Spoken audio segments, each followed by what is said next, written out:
Friends, before you dive into this story, do me one small favor. Subscribe to the channel and hit the like button.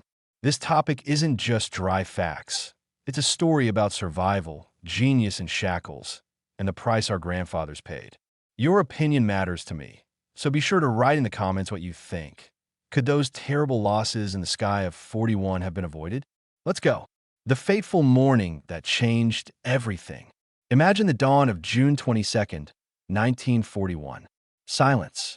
A pre-dawn mist blankets the airfields of the Western Soviet Union. Pilots are asleep. Mechanics are finishing their last dreams before reveille. No one knows that in a matter of minutes, this peace, this quiet, will be torn to shreds. It wasn't just the beginning of a war. It was the beginning of one of the most brutal and terrifying confrontations in the history of aviation. From the West, something more than just an armada of planes was descending upon them.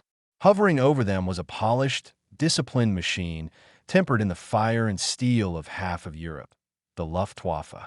And its spearhead, its steel blade, the Messerschmitt Bf 109, most often the F model, the Friedrich. This machine was the quintessence of German engineering. Fast, maneuverable, deadly. The pilots in its cockpits had hundreds of combat missions over Spain, Poland, and France behind them. They weren't just pilots, they were predators. And what could be opposed to them? Three names. Three symbols of a desperate race. Three destinies. Three different answers to the same terrible threat. The Yak-1, the MiG-3, and the Lag-3. They were called the Triad, the new generation of Soviet fighters. But their birth was not a triumphant march. It was a story of compromises, shortages, and work at the very limit of possibility and beyond. This is the story of how wood and plywood were supposed to stop steel and aluminum. This is the story of that duel, that clash of two worlds, two approaches, two civilizations. This isn't just a comparison of characteristics from a table. This is a story about people, about metal, about wood, and about how, through incredible effort, the course of the air war was turned. Chapter 1. The Premonition of the Storm. Why the USSR remained a wooden air power. To understand the tragedy and the feat of 41, we must go back a few years. The late 30s. The whole world is preparing for a war that everyone senses but no one wants to believe in. Aviation is becoming the key to victory. Germany, Great Britain, and the USA are rapidly developing all-metal aircraft construction.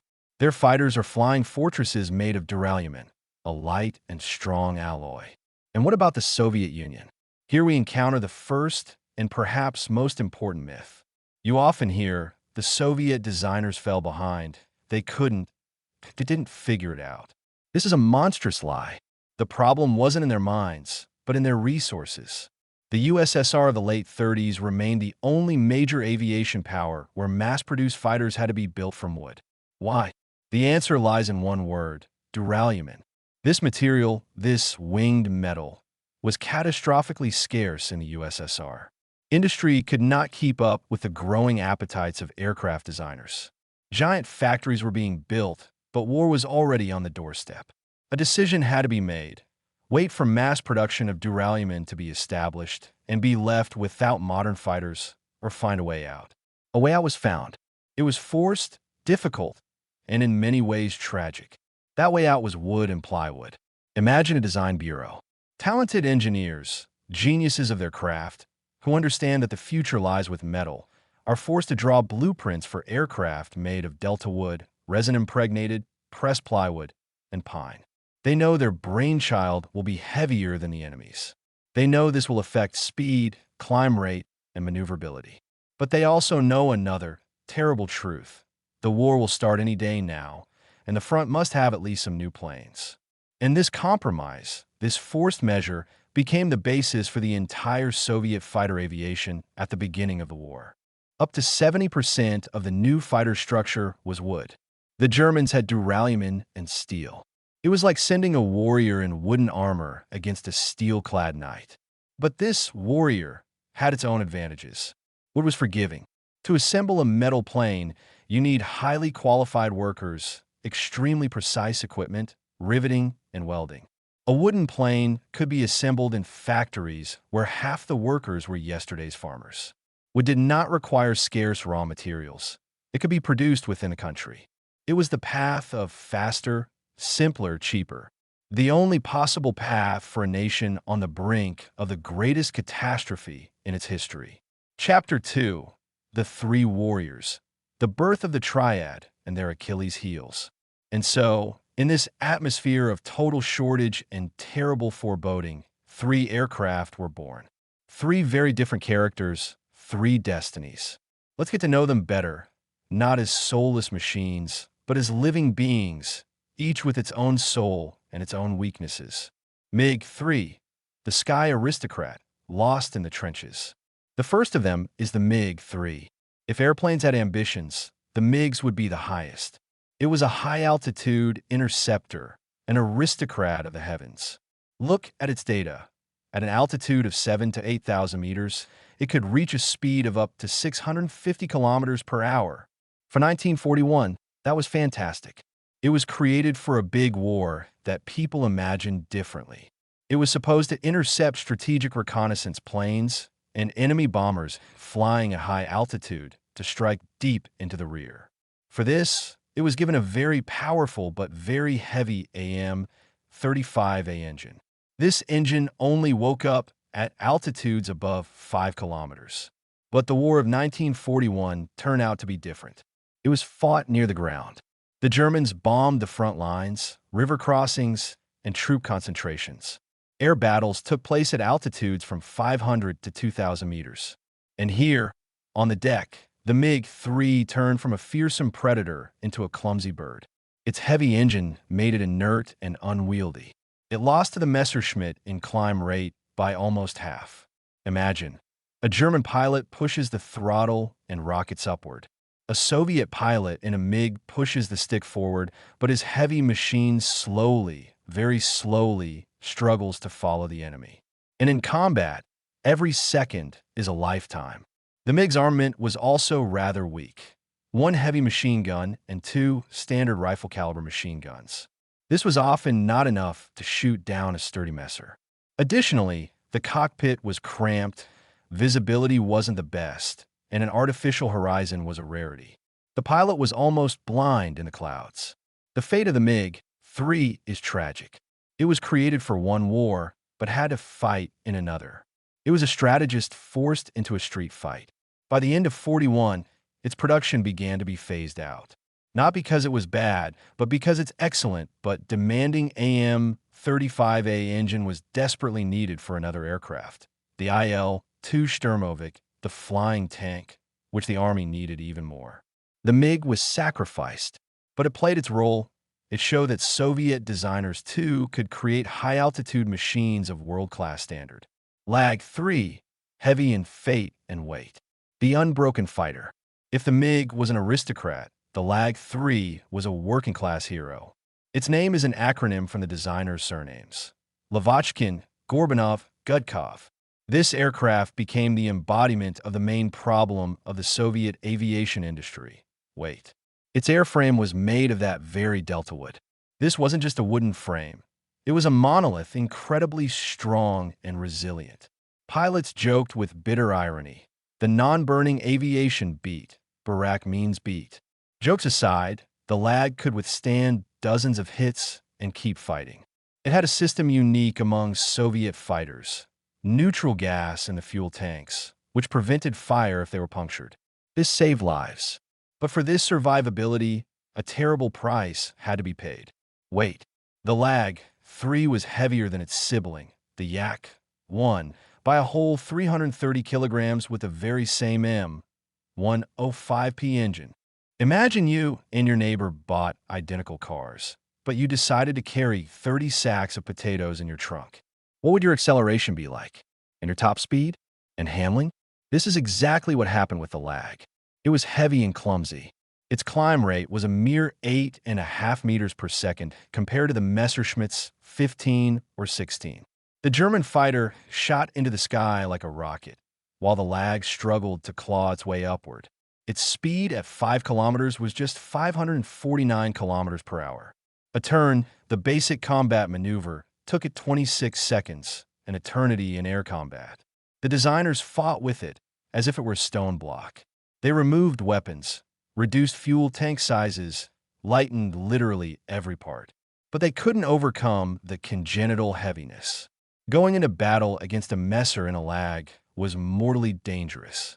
You needed tremendous endurance and skill to use its main trump card, survivability, and not let the enemy exploit its main drawback, weight. Yak, 1. The golden mean, the fighter that forgave. And finally, the third hero of our story, the Yak 1. If the lag was a clumsy hero and the MiG an unattainable aristocrat, then the Yak was a workhorse. Simple, reliable, understandable. And in this simplicity lay its genius. Designer Alexander Yakovlev had worked on training and sports planes before the war. He understood how important it was for a machine to be obedient, to forgive the pilot's mistakes. In 1941, the majority of Soviet pilots were not aces with hundreds of flight hours, but graduates of flight schools who had undergone accelerated training. They needed an aircraft on which they could quickly learn to fight. The Yak 1 became that aircraft. With the same mixed wood-metal construction and the same M105P engine as the lag, it was lighter and, as a result, better in every way. It wasn't faster than the Messerschmitt, but the gap was no longer catastrophic. It was inferior in climb rate, but not by a factor of 2. And in a horizontal turning fight, it could fight the Bf 109 on equal terms.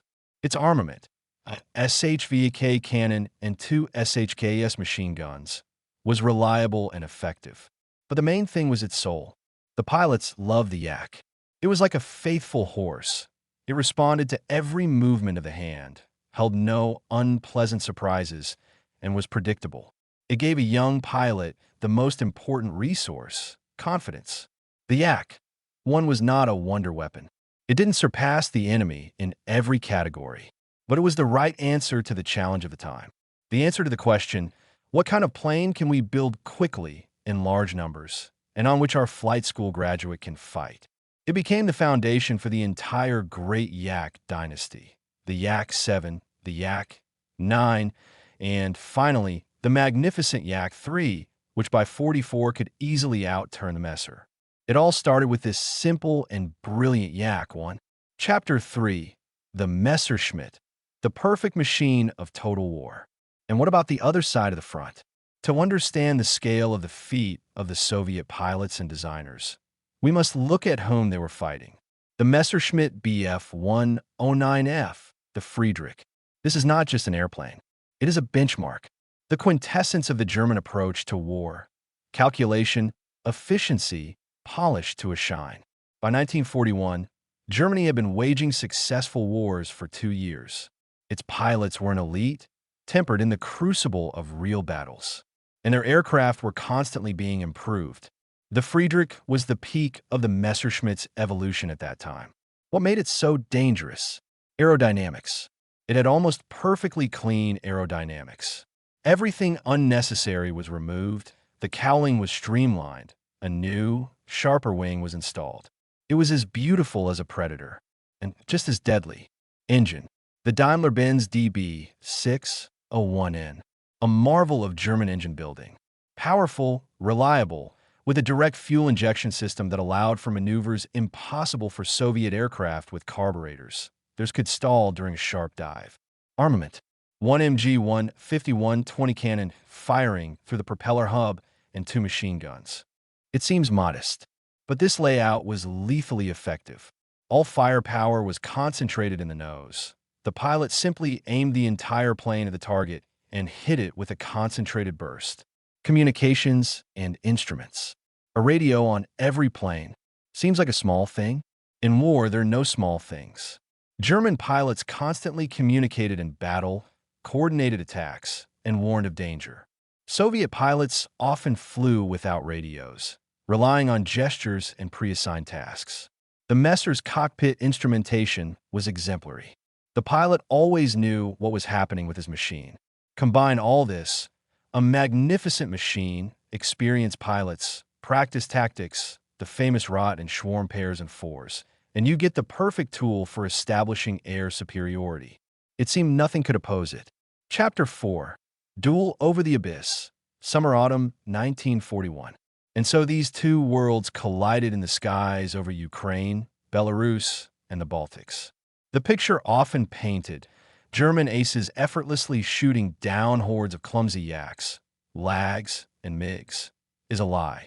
A bitter and oversimplified one. Yes, the losses were monstrous. Thousands of aircraft were destroyed on the ground in the first days and weeks of the war. But those who managed to get airborne fought, and they fought desperately. The Lag 3 could not catch a Messer in a head-on attack, but if a German got on its tail, it often turned out that piercing this wooden fortress wasn't so easy. The Lag could take hits, and its powerful armament, a cannon and a heavy machine gun, could take down an enemy with 1 or 2 well-aimed bursts. It was a flying pillbox, slow but terribly well-armed. The MiG-3 was useless in a low-altitude dogfight, but its high-altitude capability sometimes saved it. It could escape an attack by zooming upward to its operational altitude. And it also turned out to be unexpectedly effective against German reconnaissance planes and bombers that tried to operate at high altitudes. It was not meant for this war, but it found its niche. The Yak-1 became the main reliable partner. You couldn't catch a fleeing Messer on it, but you could force it into a horizontal turning fight. German pilots, confident in their superiority, sometimes fell for this trick and lost. The Yak would get on the Messerschmitt's tail in a turn, and the SHVK cannon would do its job. Every victory came at an enormous cost. The Germans continued to shoot down Soviet planes. But with each passing day, with each battle, the price of these victories for the Luftwaffe steadily rose. The Soviet pilots were learning. They adopted tactics, learned from their mistakes, and honed their skills. They understood that they couldn't fight the Messer on its own terms. They had to impose their own. And most importantly, the factories were working. Evacuated to the Urals, to Siberia, they continued, in inhuman conditions in the cold, Hungary, to build these wooden planes. The Yak-1 became a truly mass-produced machine. It was simplified, made even more technologically advanced, and it, like a faithful soldier, went to the front. Not by numbers, but by skill? No, by skill in numbers. It's often said, the USSR buried the Germans in corpses and equipment. Regarding the aviation of 41, this is a cynical and incorrect statement. Yes, the losses were enormous. But the fighter triad, the Yak-1, MiG-3, and Lag-3, was not a mindless mass. It was a shield that was forged in haste with errors from available materials, but a shield that, and this is the most important thing, did not break. It withstood the blow from the best air force in the world. It bought time. Time to evacuate factories. Time to train new pilots. Time to develop new, more advanced machines, like the Yak-3 and La-5, which were no longer inferior, and in some parameters even superior to the Messerschmitts. The duel of the Messer against the Soviet Triad in the skies of 41 was not won by the Germans. It was a draw, and in the conditions of that terrible summer, that was the greatest victory. A victory of spirit, will, and that very wooden aviation which, against all odds, held out and waited for its hour. So, our story has come to an end. I hope I managed to convey to you not just dry numbers, but the passion, the pain, and the courage that stood behind them. This story makes you think about many things. The price of victory, genius under constraints, the simple people who achieve the impossible. What do you think, dear viewers? What was more important, the machines or the men? Could the USSR have created an all-metal fighter in those years? Or was the decision to use with the only right one? I'm waiting for your thoughts, debates, and comments below. This topic is endless, and your opinion is very important to me. And of course, if you found this interesting, if you were moved by this story, subscribe to the channel, like this video, and hit the bell. There are many more untold stories about the war, about technology, about people ahead of us. Until we meet again,